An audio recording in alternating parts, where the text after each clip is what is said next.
이번 시간에는 대들보동에 대해서 설명을 해보겠습니다. 2급 한자어에 포함이 됩니다. 분석을 해보면 나무목, 동육동입니다. 나무가 동쪽에 있는데 대들보 설명이 뭔가 부족합니다.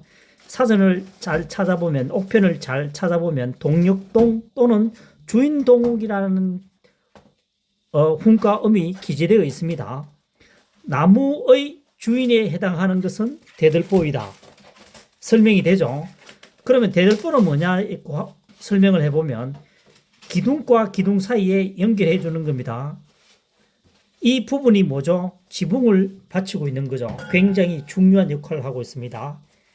다시 한번 설명해 보겠습니다. 나무 중에서 주인에 해당하는 것은 뭐다? 대들보라는 얘기입니다. 대들보는 기둥과 기둥 사이를 연결하는 아주 중요한 역할을 하고 있습니다.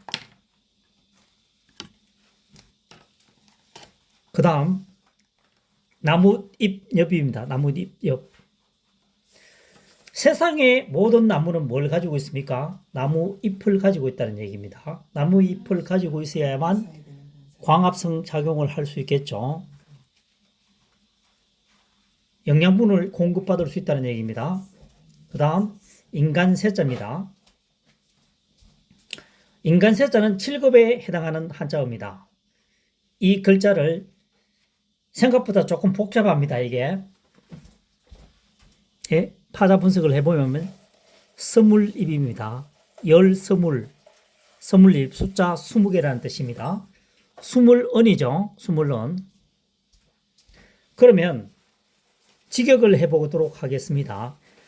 사람이 나이 20이면 숨어진다는 거죠. 숨어버렸다.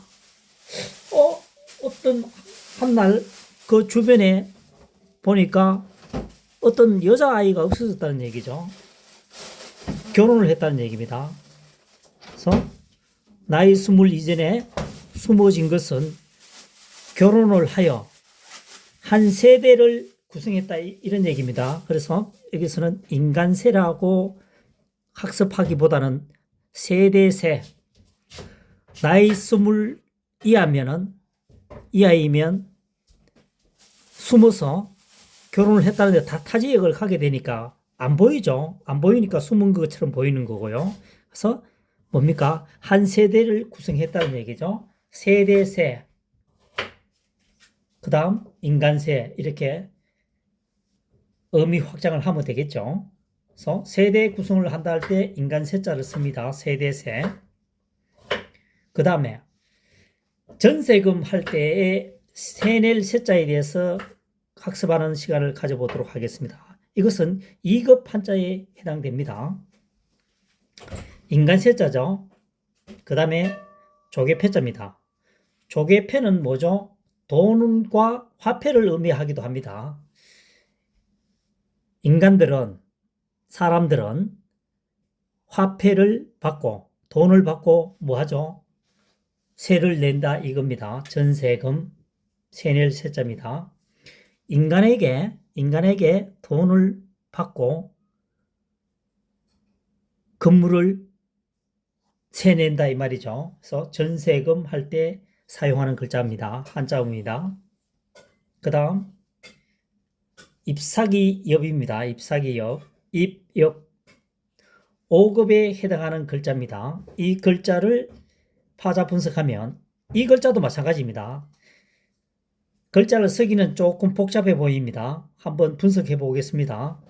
풀초죠. 맨 윗부분에. 중간 부분은 뭡니까? 세상세, 인간세입니다. 그 다음 맨 아래쪽이가 나무목이죠. 그러면 한번 결합을 해 보도록 하겠습니다. 풀초죠. 풀과 세상에 있는 모든 나무는 근본적으로 뭘 가지고 있습니까? 잎을 가지고 있다는 얘기죠. 맨 위에 나뭇잎 엽을 설명하면서 언급했듯이 잎은 광합성 작용을 하게 되죠. 영양분을 공급한다는 얘기죠. 그래서 잎은 반드시 있어야 됩니다. 다시 한번 설명해 보면 풀 종류 있죠. 바닥에 흙 위에 있는 땅 위에 있는 풀과 세상에 있는 나무의 거의 대부분은 근본적으로 잎을 소유하고 있다. 잎을 구성하고 있다. 이런 얘기입니다. 그래서 잎, 엽 또는 잎사귀 엽이라고도 할 수도 있겠죠. 그래서 낙엽수, 화렵수 할 때 이 엽을 쓰게 됩니다. 그 다음 나비 접자입니다. 상급에 해당하는 한자어입니다. 이 글자도 마찬가지로 파자 분석을 해보면 맨 왼쪽에 있는 것이 뭐죠? 벌레충입니다. 그 다음 이 나무, 맨 먼저 이야기했던 세상의 나무는 뭘 가지고 있습니까? 나뭇잎을 가지고 있다 했죠. 나뭇잎 엽이죠. 벌레충과 나무잎 엽으로 구성되어 있습니다. 그러면 벌레 중에서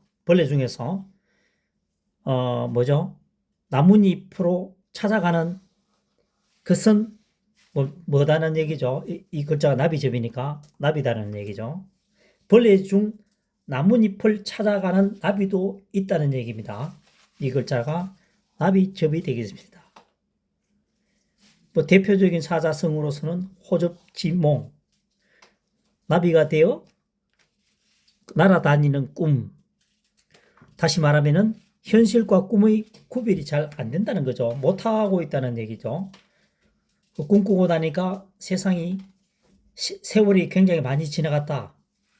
다시 말해서 인생은 굉장히 짧다.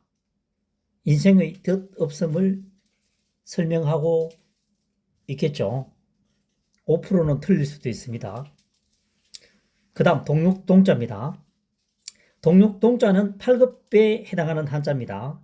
이 글자를 분석을 해보면 나무목을 발견할 수도 있고 없을 수도 있겠죠. 어쨌든 글자는 동육동을 설명하기 위해서 이 글자를 깨트려 본다. 다시 말해서 분리시킬 수 있는 능력을 배양해야 합니다.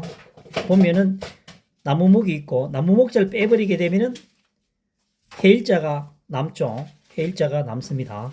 다시 말해서 동육동자는 나무목과 해일로 구성이 되어 있는 한자어라는 얘기죠. 그러면 풀이를 해보면 이런 아침에는 해가 나무에 걸려있는 방향은 어느 쪽이냐 이거죠.